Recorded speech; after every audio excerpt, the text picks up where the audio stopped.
नमो बुद्धाय, नमो धम्माय, नमो संघाय। संपूर्ण विश्वाला ज्यांनी सुखशांती आणि दुःखमुक्तीचा मार्ग दिला असे महाकारुणिक तथागत सम्यक संबुद्ध ह्यांच्या चरणी मी त्रिवार वंदन करते। आजच्या ह्या व्हिडिओमध्ये आपण बघणार आहोत उपोसत कसा करावा। भगवान बुद्धांनी सांगितलेली उपोसत पद्धत हे शील, समाधी आणि प्रज्ञा या तीन प्रमुख अंगावर आधारित आहे। उपवास आणि उपोसत मध्ये खूप अंतर आहे। उपवास म्हणजे काय तर फक्त खाण्यावर कंट्रोल ठेवणे म्हणजे उपवास, आणि उपोसत म्हणजे काय, उपोसत भगवान बुद्धांनी सांगितलेली एक पवित्र अशी पद्धत आहे जी शील, समाधी आणि प्रज्ञा या तीन प्रमुख अंगांवर आधारित आहे। शील म्हणजे काय तर शील म्हणजे नीतिमत्ता आणि आचरण। शील 5 शील आहेत आणि त्यानंतर 8 शील आहेत। गृहस्थांसाठी 5 शील आणि उपोसथाच्या दिवशी 3 अंगाने म्हणजे काया, वाचा आणि मनाने 3 अंगाने ह्या 8 शीलांचं आपल्याला पालन करावा लागतो। त्यानंतर समाधी, समाधी म्हणजे आनापान सती ह्याचा अभ्यास करायला पाहिजे। प्रज्ञा, प्रज्ञा म्हणजे विपश्यना। प्रज्ञाचे 3 प्रकार असतात, श्रुतमयी प्रज्ञा, चिंतनमयी प्रज्ञा आणि भावनामयी प्रज्ञा। तर प्रज्ञाच्या क्षेत्रामध्ये आपल्याला भावनामयी प्रज्ञा म्हणजेच विपश्यनाचा अभ्यास उपोसताच्या दिवशी करायलाच पाहिजे। उपोसत म्हणजे एक विशेष असा धम्मदिन असते। उपोसत एक विशेष असा आपल्यासाठी धम्मदिन असते। एक सणापेक्षा पण महत्त्वाचा हा उपोसताचा दिवस असतो, ज्या दिवशी आपण आपल्या शरीर, वाणी आणि मन शुद्ध करून धम्माचे चिंतन करतो। उपोसथाच्या दिवशी आपण आपलं शरीर, वाणी आणि आपलं चित्त म्हणजेच मन हे शुद्ध करून धम्माचे चिंतन करतो, आपले आचरण सुधारतो आणि आध्यात्मिक प्रगतीकडे वाटचाल करतो। अशा प्रकारे उपोसत असते। तर उपोसत कसा करावा, उपोसत कसा करायला पाहिजे, कोणत्या दिवशी करायला पाहिजे आणि उपोसत केल्याने किती पुण्य मिळू शकते आपल्याला हे सुद्धा आपल्याला माहिती असायला पाहिजे। उपोसत केल्याने आपल्याला खूप अधिक प्रमाणामध्ये पुण्य मिळते, कारण उपोसताच्या दिवशी आपण संपूर्णपणे काया, वाचा आणि मनाने पाप कर्म करत नाही आणि काया, वाचा, मनाने शुद्धतेकडे वाटचाल करतो, चांगले कार्य करतो, चांगलं आचरण करतो। त्या दिवशीच्या त्या कार्यामुळे आपल्या जीवनामध्ये आपण पुण्य अर्जित करतो आणि उपोसताचा हा जो पुण्य आहे, उपोसत करण्याचा हा जो पुण्य आहे तो ह्या जन्मात तर मिळतोच मिळतो, आणि आपण जेवढेही पुढे जन्म घेणार असणार त्या जन्मापर्यंत सुद्धा हा पुण्य आपल्या सोबत असते। तर उपोसत कसा करावा, भरपूर लोकांना प्रश्न असतो की उपोसत कसा करायला पाहिजे। तर उपोसथाच्या दिवशी म्हणजे जसे की महिन्यातून 4 महत्त्वपूर्ण आपले सण येतात, महत्त्वपूर्ण दिवस। सण मी ह्यासाठी म्हणत आहे कारण ते खूप महत्त्वाचा दिवस असतो तो, कारण त्या दिवशी आपण खूप चांगलं आचरण, शील, समाधी, प्रज्ञा याचा जास्ती प्रमाणामध्ये अभ्यास करतो आणि पुण्य अर्जित करतो, म्हणून तो आपल्यासाठी एक सणासारखाच आहे। तर 2 अष्टमी, कृष्ण पक्षाची अष्टमी, शुक्ल पक्षाची अष्टमी, चतुर्दशी आणि पौर्णिमा हे 4 दिवशी आपल्याला अष्टशील उपोसत धारण करायलाच पाहिजे। तर उपोसताच्या दिवशी सकाळी लवकर उठायला पाहिजे, दिवस निघायच्या आधीच लवकर उठायला पाहिजे। लवकर उठून स्नान करायला पाहिजे, चांगले शुभ्र कपडे घालायला पाहिजे, म्हणजे पांढरे कपडे तुम्ही जर घालाल तर त्याच्यामुळे तुम्हाला आसक्ती अजिबातही येणार नाही, किंवा चटकमटक कपडे न घालता साधे सिंपल कपडे त्या दिवशी घालायला पाहिजे। पहाटे उठून लवकर आपल्याला अंघोळ करायला पाहिजे आणि वस्त्र परिधान करायला पाहिजे आपल्या घरात स्वच्छता ठेवायला पाहिजे. उठलं की आपला अंगण साफ करणे, आपल्या घरामध्ये झाडू पोछा लावणे, स्वच्छता ठेवणे. त्यानंतर बुद्धांच्या प्रतिमेसमोर आपण पुष्पफूल अर्पित करायला पाहिजे आणि दिवा अगरबत्ती लावून आपलं त्रिशरण, पंचशील, क्षमायाचना आणि ज्यांचे अष्टशील उपोषित असेल त्यांनी अष्टशील उपोषित ग्रहण करायला पाहिजे. जर तुमच्याकडे आजूबाजूला, घराच्या आजूबाजूला विहार असतील आणि विहारामध्ये कोणी भंतेजी राहत असेल तर तुम्ही त्या भंतेजीकडून सुद्धा शील घेऊ शकता. तर ह्या 4 महत्त्वपूर्ण दिवशी तुम्ही 8 उपोषित शील धारण करायलाच पाहिजे. अष्टशील उपोषित धारण करायलाच पाहिजे. उपोषिताच्या दिवशी सामान्य पंचशील ऐवजी अष्टशील म्हणजे 8 शील पाळले जातात. तर 8 शील कोणकोणते असतात? पंचशील तर आपल्याला सगळ्यांना माहितीच असते, तरी सुद्धा मी एकदा सांगते हे 8 शील कोणकोणते असतात. तर सर्वप्रथम आपल्याला त्रिरत्न नमन करता आलं पाहिजे. सर्वप्रथम त्रिरत्न नमन करायचं, बुद्ध, धम्म आणि संघाला नमन करायचं. त्यानंतर क्षमायाचना म्हणायची. जर तुमच्याकडे भंतेजी असतील तर तुम्ही त्यांच्यासमोर म्हणू शकता किंवा भगवान बुद्धांच्या प्रतिमासमोर, मूर्तीसमोर तुम्ही क्षमायाचना म्हणायची. त्यानंतर अष्टशील क्षमायाचना म्हणायची आणि मग शील घ्यायचे. तर 8 शील कोणकोणते आहेत? पहिला शील आहे पाणातिपाता वेरमणी सिक्खापदम समादियामी, म्हणजे मी ह्या दिवशी प्राणीहिंसा करणार नाही, कुठल्याही प्राण्याची हत्या मी करणार नाही. दुसरा शील आहे अदिन्नदाना वेरमणी सिक्खापदम समादियामी, ह्या दिवशी मी चोरी करणार नाही. तिसरा शील आहे अब्रह्मचर्या वेरमणी सिक्खापदम समादियामी, कामवासना त्यागणे. गृहस्थांनी ह्या दिवशी ब्रह्मचर्याचे पालन करायला पाहिजे. चौथा शील आहे मुसावादा वेरमणी सिक्खापदम समादियामी, म्हणजे मी ह्या दिवशी खोटे बोलणे टाळणार, अजिबातही मी खोटं बोलणार नाही.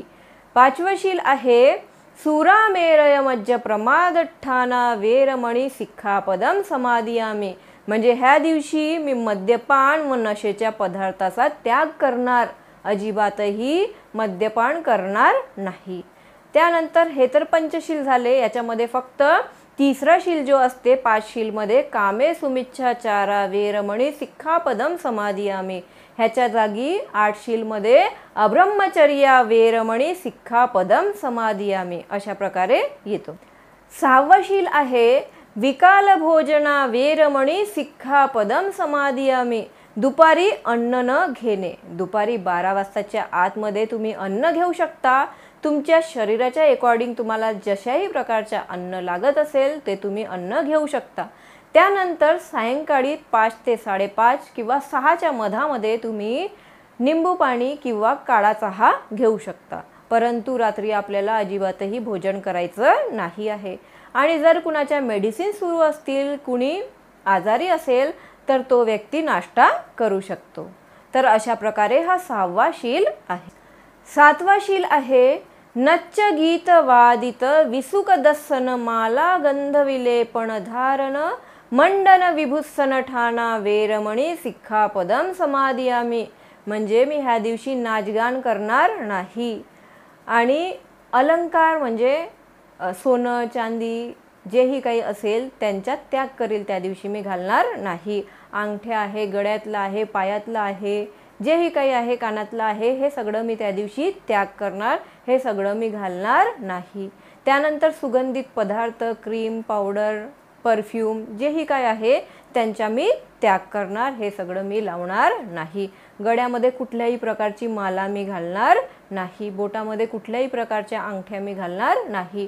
ज्याप्रमाणे आपण जन्माला येतो तर छोटंसं बाळ जेव्हा जन्माला येते तर तो काहीच घेऊन येत नाही आपल्यासोबत. त्याच्या अंगावरती असते का सोनं चांदी कपडे वगैरे? काहीच नाही. तर आपल्याला ह्या दिवशी सोनं चांदी हे जेही अलंकार आहेत यांचा त्याग करायचा आहे. तर अशा प्रकारे हा 7वा शील आहे. 8वा शील आहे उच्च सैना महासैना वेरमणी सिक्खापदम समादियामी, म्हणजे मी उंच व मऊ पलंगावर झोप न घेणार, उंच आणि मऊ पलंगावर झोपणार नाही. साधी झोप व्यवस्था ठेवणे, आपल्या झोपायची व्यवस्था साधी ठेवणे, अशा प्रकारे हे 8 शील आहेत. उपोषणाच्या दिवशी आपल्याला धम्म वाचन आणि चिंतन करायला पाहिजे. जसे की धम्मपद, बुद्ध आणि त्यांच्या धम्म आणि जेवढेही सुत्त आहेत त्या सुत्तांच्या पठन करायला पाहिजे. विनय, जन्मकथा, बुद्ध कथा यांचे वाचन श्रवण करायला पाहिजे, वाचायला पण पाहिजे आणि ऐकायला सुद्धा पाहिजे. भिक्खू किंवा धम्म उपदेशकांचे प्रवचन ऐकायला पाहिजे. जेही कोणी धम्माचे उपदेश देत असतील, भिक्खू देत असतील, उपासिका देत असतील, उपासक देत असतील तर त्यांचे प्रवचन त्या दिवशी ऐकलं पाहिजे. ध्यान धारणा व प्रार्थना करायला पाहिजे. जास्तीत जास्ती ध्यान करायला पाहिजे. समाधी आणि प्रज्ञाचा अभ्यास करायला पाहिजे. आनापानसती विपश्यनाचा जास्तीत जास्ती आपल्याला अभ्यास करायला पाहिजे. ध्यान, समाधी आणि आत्मचिंतन करायला पाहिजे. शांत जागेवर बसून आपल्या श्वासावर ध्यान एकत्रित करायला पाहिजे. त्या दिवशी जास्तीत जास्ती मैत्री भावना करायला पाहिजे. सर्व प्राण्यांवर करुणा, मैत्रीचा भावना निर्माण करायला पाहिजे. सगळ्या प्राण्यांप्रती करुणा आणि मैत्रीचा भाव निर्माण करता आला पाहिजे. ह्या दिवशी आपल्याला असं करायला पाहिजे. त्यानंतर सेवा आणि दान करायला पाहिजे. भिक्खू संघास अन्नदान, वस्त्रदान, औषधांचं दान किंवा धम्मदान करायला पाहिजे. भिक्खू संघाला जेही तुमच्यानी जमेल, जेवढ्या प्रमाणात तुमच्यानी जमेल तर त्या प्रकारे तुम्ही अन्नदान करू शकता, वस्त्रदान करू शकता, औषधीचं दान करू शकता, धम्माचं दान करू शकता. कारण भगवान बुद्धांनी सांगितलेलं आहे सब्बदानं धम्मदानं जिनाती, म्हणजे सर्व दानांपेक्षा धम्मदान हा श्रेष्ठ असतो. म्हणून उपोषणाच्या दिवशी तुम्ही धम्मदान सुद्धा करू शकता. गरजूंना मदत करायला पाहिजे. तुमच्याजवळ काही असेल तर गरजूंना तुम्ही मदत करू शकता. आणि जर कोणी आर्थिकरित्या खूप कमजोर असेल तर तो सेवादान करू शकतो, भिक्खूंची सेवा करू शकतो, विहाराची साफसफाई करू शकतो. अशा प्रकारे तो श्रमदान करू शकतो. दिवसभर आपल्याला असं करायचं आहे. आणि त्यानंतर संध्याकाळी जर तुमच्याकडे विहार असेल तर विहारात जाऊन सुत्तपठण, वंदना किंवा धम्माचं चिंतन करायला पाहिजे, वाचन करायला पाहिजे. दिवसभराची आचारसंहिता तपासून मनन करायला पाहिजे, चिंतन करायला पाहिजे. दिवसभरात मी काय वाईट केलं, काय चांगलं केलं ह्याचं चिंतन करायला पाहिजे. स्वतःच्या चुकांची क्षमा मागायला पाहिजे आणि मन शांत करायला पाहिजे. उपोषणाच्या दिवशी दिवसभराचे चिंतन सायंकाळी आपण करायला पाहिजे आणि आपल्याकडून ज्याही चुका झाल्या असतील त्या चुकांच्या प्रती क्षमा मागली पाहिजे आणि आपला मन शांत करायला पाहिजे आणि उपोषणशील पुन्हा वाचायला पाहिजे. तर आता उपोषणाचे दिवस कोणकोणते हे तर मी सांगितले. 2 कृष्ण पक्ष, शुक्ल पक्षाची अष्टमी, चतुर्दशी म्हणजेच अमावस्या आणि पौर्णिमा. आणि आता वर्षवासाचा काळ सुरू आहे तर सगळेच दिवस आपल्यासाठी सणासारखेच आहेत.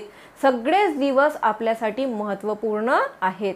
म्हणून जर तुमच्यानी रोज जमत असेल तर तुम्ही रोज अष्टशिलाचे पालन करायलाच पाहिजे.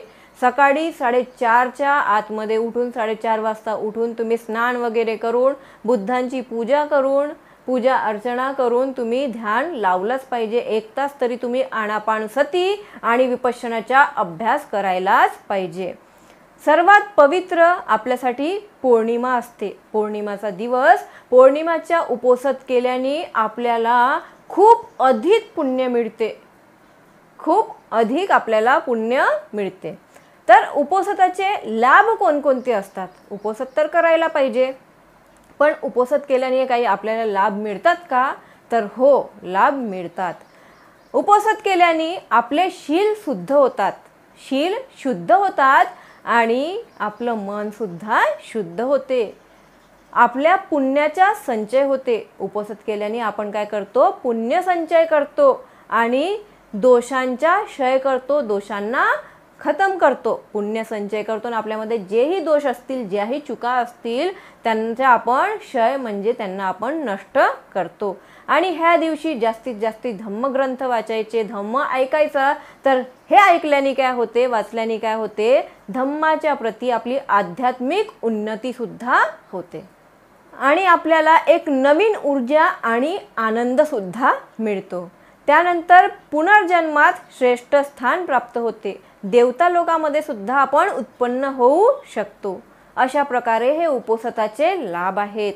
आणि जर तुम्ही उपोषणाच्या दिवशी ह्या 8 शिलांचं पालन केलं तर 8 शिलाचं पालन कसं करायचं आहे, 3 अंगाने, काया, वाचा आणि मनाने।